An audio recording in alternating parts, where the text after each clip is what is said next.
Before the light, before the land, even before time itself, there was only none, the liquid chaos, the infinite dark primordial waters. It was a boundless ocean, silent and inert, containing in potential everything that would eventually exist, but in an unordered and undifferentiated state. It was the state of non-being, the absence of everything the Egyptians knew as the created world. There was no sky, no earth, no manifested gods, not even death itself. But then, something impossible happened. A mystery that lies at the heart of Egyptian cosmogony. Creation emerged from this apparent nothingness, or rather, from within this primordial chaos. And it is this story that the ancient Egyptians told us. A narrative of divine solitude, inherent power, and the emergence of order from chaos, which shaped one of history's most fascinating and enduring civilizations. In this video, we will delve deep into the origin myths of ancient Egypt to unravel the mystery behind the supreme creator figure, the one who, alone, brought existence into being. We will explore the story of how nothing became everything, and how this fundamental belief connects with the very human search for meaning, order, and a beginning for all things. Prepare yourself for a captivating journey to the dawn of time, according to the complex and multifaceted vision of the Egyptians. If this trip to the cradle of creation sparks your curiosity and your desire to understand the foundations of a millennia-old civilization, go ahead and hit the like button to let me know we're connected in this quest for knowledge and mystery. Subscribe to the channel and activate the notification bell so you do not miss the next discoveries we'll make together about ancient Egypt and other fascinating cultures. And tell me in the comments, does the idea that everything arose from a primordial chaos make sense to you? Or do you believe in creation from absolute void? Ponder on that as we continue our exploration. From none, the primordial and chaotic waters, something began to emerge. Slowly, like the fertile land that rises from the water after the annual flooding of the Nile, a primeval mound rose. This was the Benben, the first piece of dry land to manifest from the liquid chaos, the physical starting point for everything that would come after. This image of the primeval hill is powerful, echoing the very geography of Egypt, where life flourished on the elevated banks of the Nile after the inundation. And upon this sacred hill, or perhaps born from it, arose the Creator. In Heliopolis, the ancient city of the sun, known as Unu to the Egyptians, the central figure of this cosmogony was Atum. Think of him as the totality, existence itself, contained within a single being before manifesting and differentiating into the universe.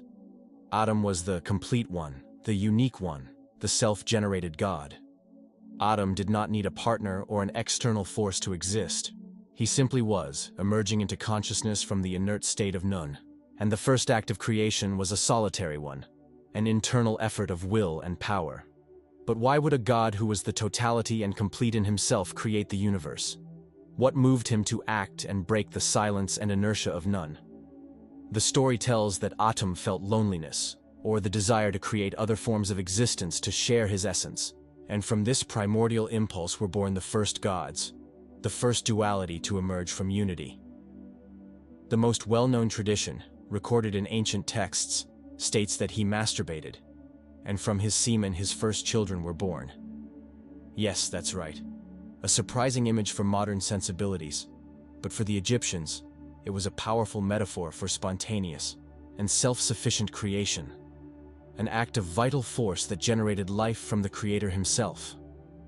Another version suggests he sneezed, and from his breath and saliva the first gods arose.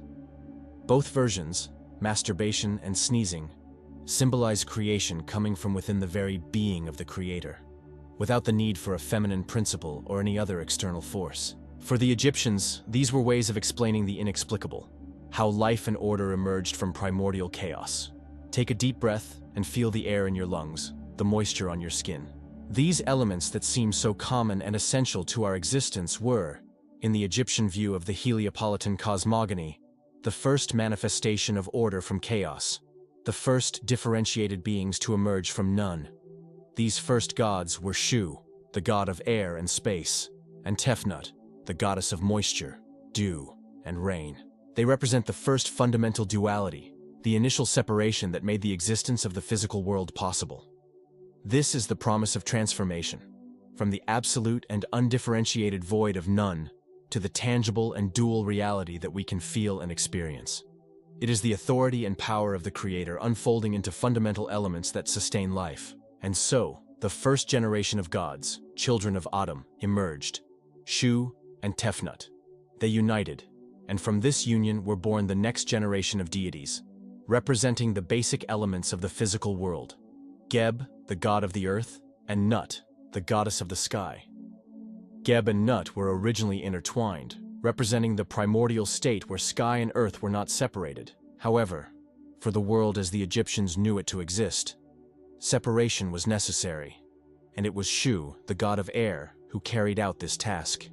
He placed himself between Geb and Nut, lifting Nut above Geb with his outstretched arms, thus creating the vital space where air could circulate, where the sun could travel, and where life could flourish. Think of the powerful image of Shu supporting the sky, keeping the earth and sky apart so there would be space for existence. This separation was not just a physical event, but also a divine family drama, as Geb and Nut were lovers separated by their own father, Shu. Even separated, the connection between Geb, the earth, and Nut, the sky, remained fundamental, with Nut giving birth to the stars and the sun each night, which traveled over Geb during the day. From these two, Geb and Nut, were born the gods who form the base of the Egyptian pantheon and who are central to many of the most famous myths.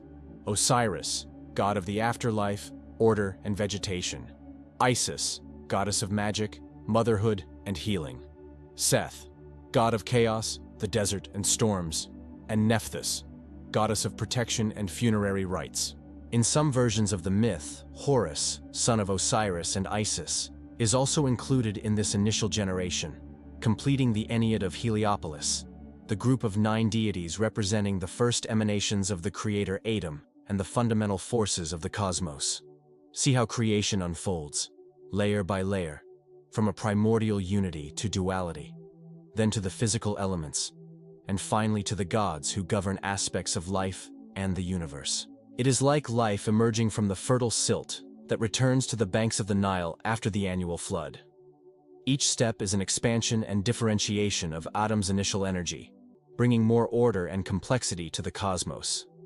This creation narrative, centered on Atum and his divine lineage, the Ennead of Heliopolis, was fundamental to Egyptian identity and worldview. It explained not only the origin of the gods and the physical world, but also the origin and importance of cosmic and social order, known as Ma'at.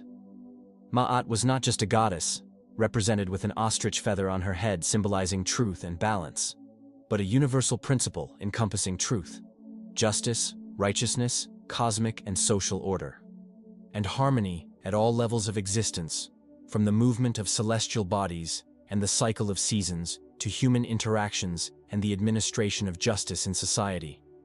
Maintaining Ma'at meant living in harmony with the gods, with nature, and with society.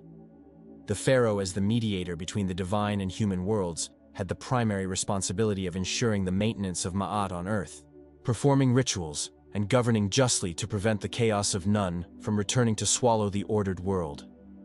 The very emergence of land from Nun, symbolized by the Benben, echoed annually with the flooding of the Nile, a vital event that brought life and fertility back to the dry land, reaffirming the cycle of creation and renewal.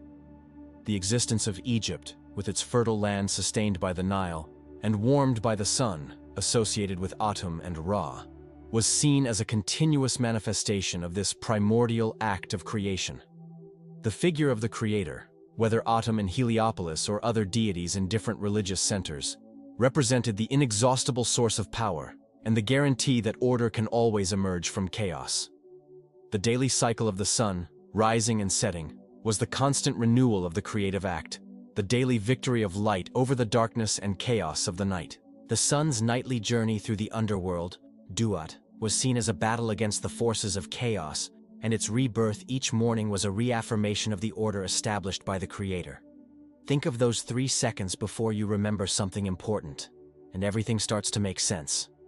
Egyptian mythology offers this feeling of a deep and meaningful past that, when understood, illuminates the present and provides a framework for understanding the universe. The belief in a creator who manifests from nothing or from primordial chaos and generates the universe through his own essence is a powerful idea that speaks to the inherent potential of existence and the ability to bring order to disorder.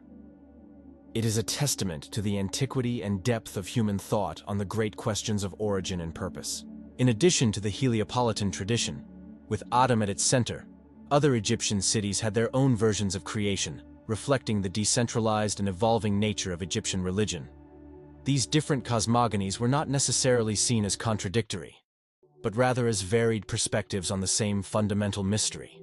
In Memphis, the ancient capital, it was Ptah who took on the role of the supreme creator. In the Memphite theology, creation did not occur through a physical act like masturbation or sneezing, but through an intellectual and verbal act. Ptah, the craftsman god and patron of builders, conceived of creation in his heart, considered the seat of thought and will by the Egyptians, and ordered it into being through his tongue, divine speech. This is a more abstract and intellectual view of creation, where the divine mind and speech are the primordial forces that give form to existence.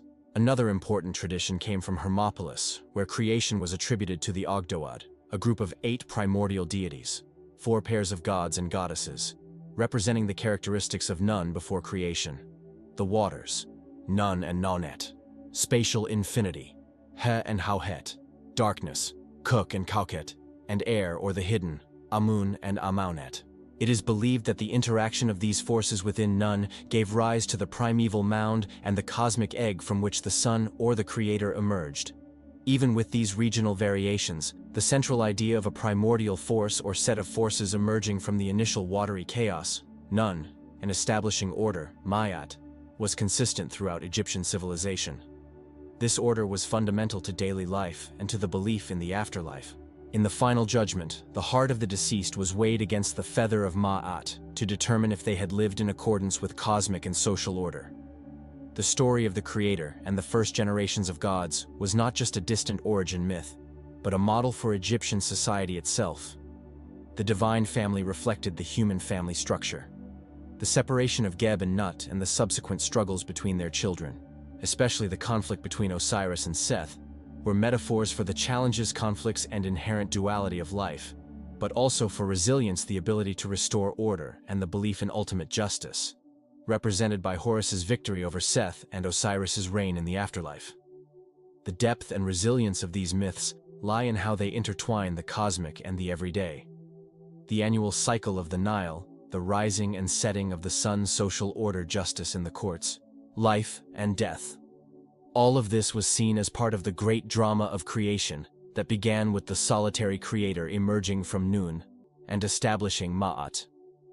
It is a powerful reminder that, for the Egyptians, the sacred was intrinsically linked to the natural world, the cyclical events of nature, and the human experience itself, in a world that often feels dominated by chaos and uncertainty.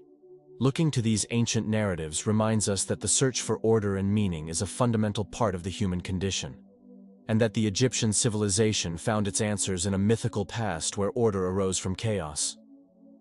And perhaps, like Atum emerging from Nun, each of us carries within ourselves the power to bring light from darkness, order from chaos, life from silence, because in the end, we are made of the same primordial mystery, and all creation, whether cosmic or personal, begins with a spark of intention and the will to manifest something from latent potential.